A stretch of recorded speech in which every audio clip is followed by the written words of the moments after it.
Another issue that we have in the United States is access to the community while in school. For example, there's a lot of people in the United States that will say kids with disabilities should be with their non-disabled peers throughout the day, and they're in the same classroom and everything, so they never leave the school. And I wanted to see whether or not getting kids who are in secondary schools involved in the community, getting them to see, experience jobs, maybe watching people do jobs, kind of going in the community and doing things, rather than sitting in the classroom, whether that had any positive effect. And when I looked at these individuals, they kept their job for about 7 months, a little bit more, and they cost the taxpayer about $1,000 per month. When they have no community experience, when they just sit in the classroom, their job length, the length of time they have a job, is cut in half. And the amount of money that they spend increases substantially. So another thing that we're trying to do in the United States is not only focus on vocational training earlier, but making sure that the children, while they're in school, get into the community and volunteer, or to job shadow or job train, where they actually get to see people doing things that they might want to do. And this kind of makes sense if you think about it. If you have a child that has experience in the communities, we now have an idea of what they like to do or don't want to do, or what their skills are, and we as job coaches are better able at finding them appropriate jobs. Whereas if the students have never had a job before, have never experienced a community, and you say, oh, do you want to do this? Then they say, yes, I want to do that. Do you want to do that? Oh, yes, I want to do that too. They don't know because they don't have any experience. We're finding that if you give them the experience, they will be more successful later on in life. It's not earth-shattering. My wife makes fun of me. She actually, you got this published? I mean, it's just common sense. Yes, I did get it published. This is what I do for a living. Yes, but it is common sense, but people don't think about it. They think that you have to be in a classroom to learn. And that learning from the book and the teacher telling you to do things is somehow going to translate to your future. And that's not really the case. I think our students in particular need to see what the community is like. They need to figure out what kind of jobs they want to do before you can place them. Otherwise, the term in America is fishing. You're just kind of throwing a hook out there and hoping that you snag the right job for them. And it's hard to do.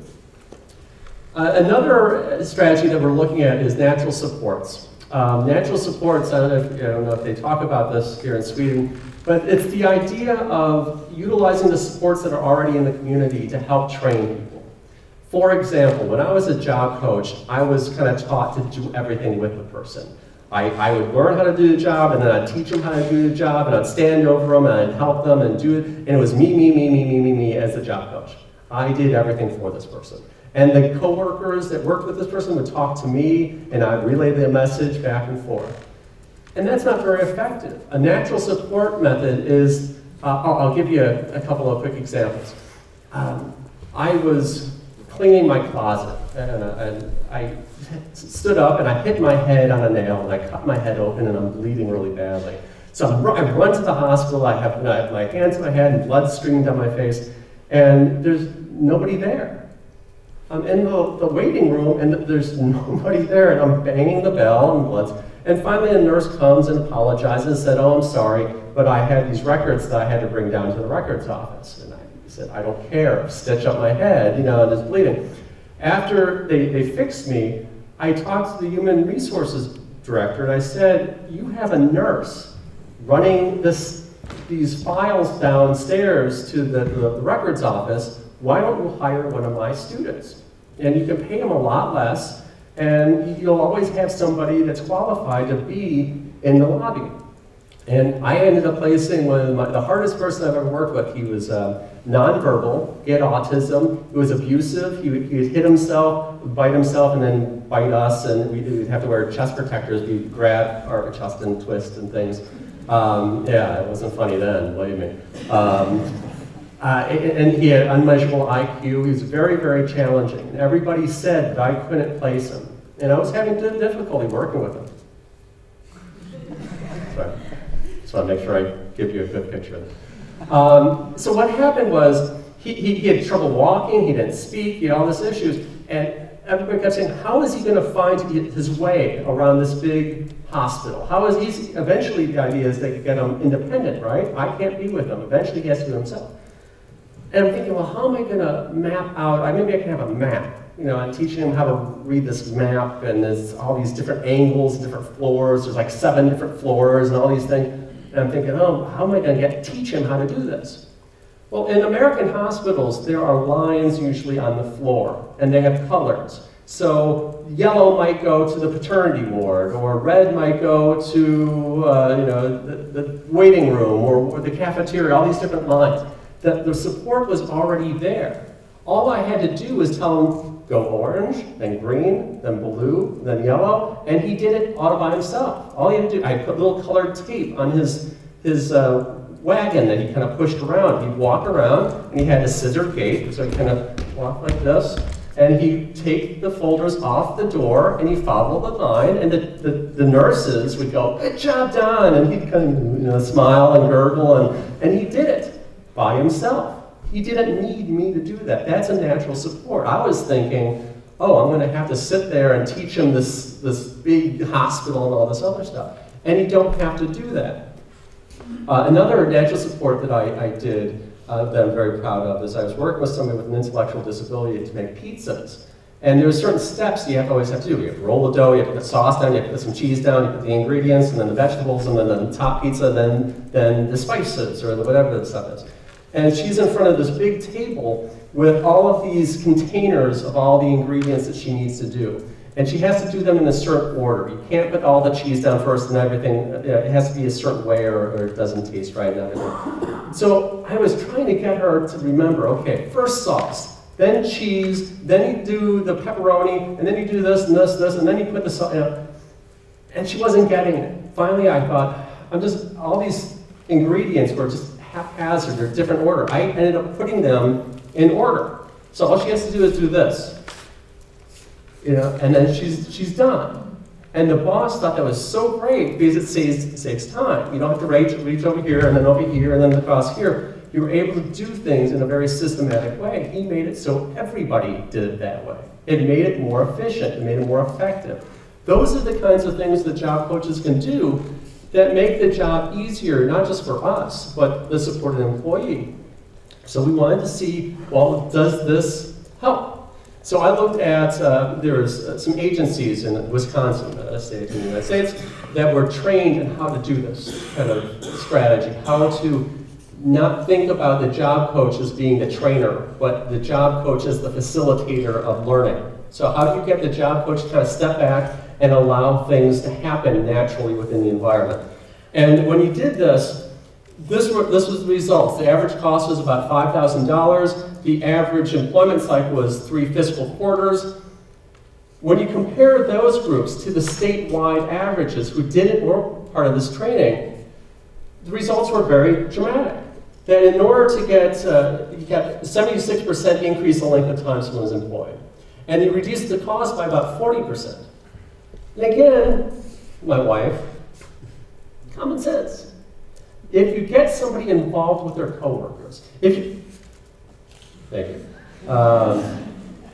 I ruined every Christmas picture since I was a kid. I'll ruin all of these too. If you think about it, by getting the students involved or the support employees involved with their coworkers, they're part of the family then. You don't need the support of the job coach as much.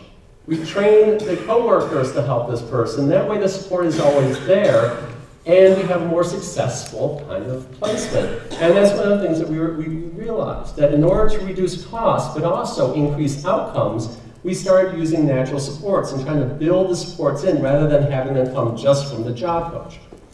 So to summarize, one of the things that we found out is in order to really improve support and employment is to prepare students early.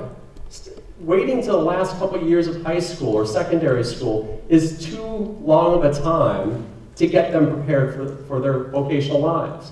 It took all of us many, many years from kindergarten on up to dream about our futures, to kind of think about what we want to do.